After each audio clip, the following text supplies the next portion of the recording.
Alright guys, welcome back to the channel here. I just wanted to give you a quick update here on these Cooper Discovery AT3s. These are the XLT tires. And I guess in lieu of my last video that I put out probably about 6 months ago when I first got these tires. I know there's been a few folks reaching out on the channel, just asking me how they are, how they've held up, considering them for their next tire purchase. So just some curiosity from some of the viewers how they've held up so far, so I thought I'd give you an update. So if you haven't seen my last video, once again, these are the Discover, you can see AT3. They're the XLT version, so that's like their more aggressive all-terrain series of the Discover, or AT3 line, sorry, or their lineup. And these are the 295 70R18, so these are the E-rated 10-ply tires.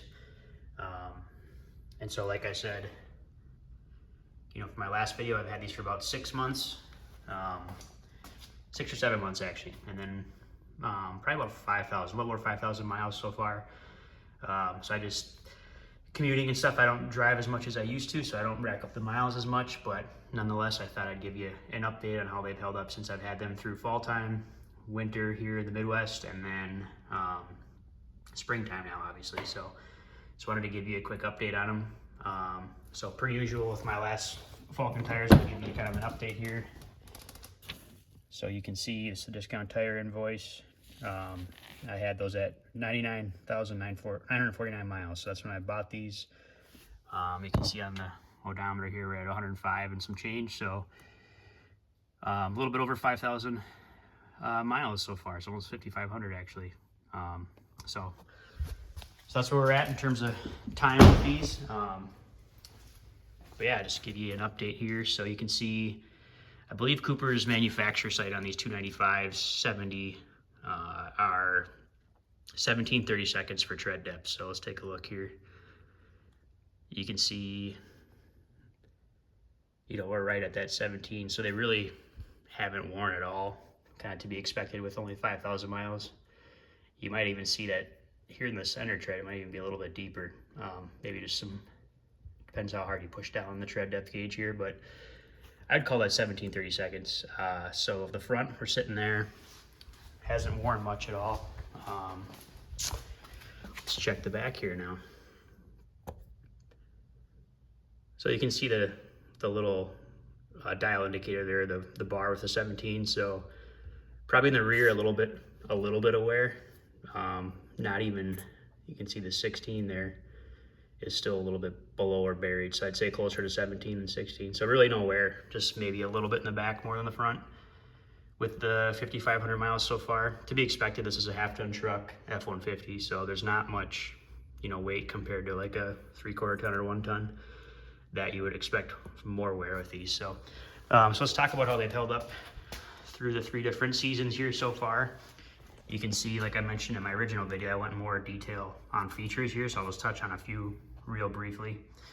So, you know, winter weather, that's really where I was curious about these and how these would hold up. So if you look at Cooper's website with the manufacturer specs for these tires, the 295 width is not 3-peak snowflake rated.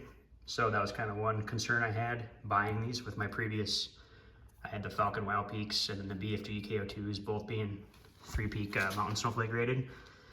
So I was a little concerned of that, but looking at the design here, there's plenty of sipes, if not more than those 2 previous tires that I had in some cases. So definitely, I think the KO2s, these have more siping. Probably the Wild Peaks are probably similar, if not the same. So in theory, these should hold up really good with winter wet traction. You can see the compound here is what I mentioned in my last video. These are significantly softer than the AT3 Wild Peaks that I had, or the AT3W Falcon Wild Peaks. So my hunch was that these would wear faster being a softer compound. I guess only time will tell on that, but my traction should be improved in theory if it's a softer compound as well. So I think coupled with the siping, that's definitely where this tire shined, I should say, with winter or wintry wet traction. You know, I didn't have a chance to get a lot of deep snow experience with these. We had a very mild winter, but nonetheless, you know, the winter sloppy, icy roads, these definitely excelled and did just fine. Then I had a couple instances with some deeper snow, I would say, you know, maybe 8-inch, 10-inch snowpack, nothing too crazy.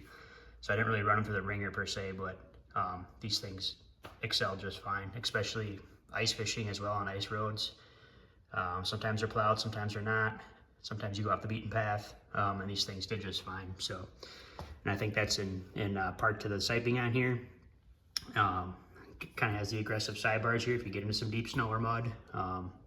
And then the open channels here too. I think they really pick up snow for your traction. You know, the idea with picking up snow helps you maintain traction better. These little, I think they call them side biters, if you will, are supposed to assist with snowpack as well. And so it looks like those go down quite a ways too, that they should not wear out for a while. They should last for a while. So yeah, overall these tires have been great. Obviously dry traction, they're like no different tire, they're great. These things are really quiet, that's one thing I'll emphasize. You can see they got these little whisper grooves here, probably about halfway down on the tread. So I think those really help in part of keeping the more aggressive tread quiet, I should say, so as you're on the highway. So these things are very quiet on the highway. Let's see what else here. That's probably really it. I just wanted to give you an update where we're at with traction, or I should say where, and then winter traction. There's a lot of comments around that. Probably, you know, being a little bit more tread, softer compound, although they're not 3-peak rated with this tire size, I think they hold up just fine for winter traction, if not maybe even slightly better than some of the other tires that are winter rated. So I think that comes down to the tread compound, you know, if it's sticky or if it's a harder tread for longer tread wear. I think that's kind of the big deciding factor. So yeah, that's really all I have for you today, guys. If you have any more questions or comments on these tires, just drop them in the comments and I'd be happy to answer them. So just wanted to give you a quick update. Like I said, there's been some questions and feedback around them, so I thought I'd follow up here. And I'll keep you posted throughout the life of the tire in terms of how they hold up for me. So thanks for watching, guys.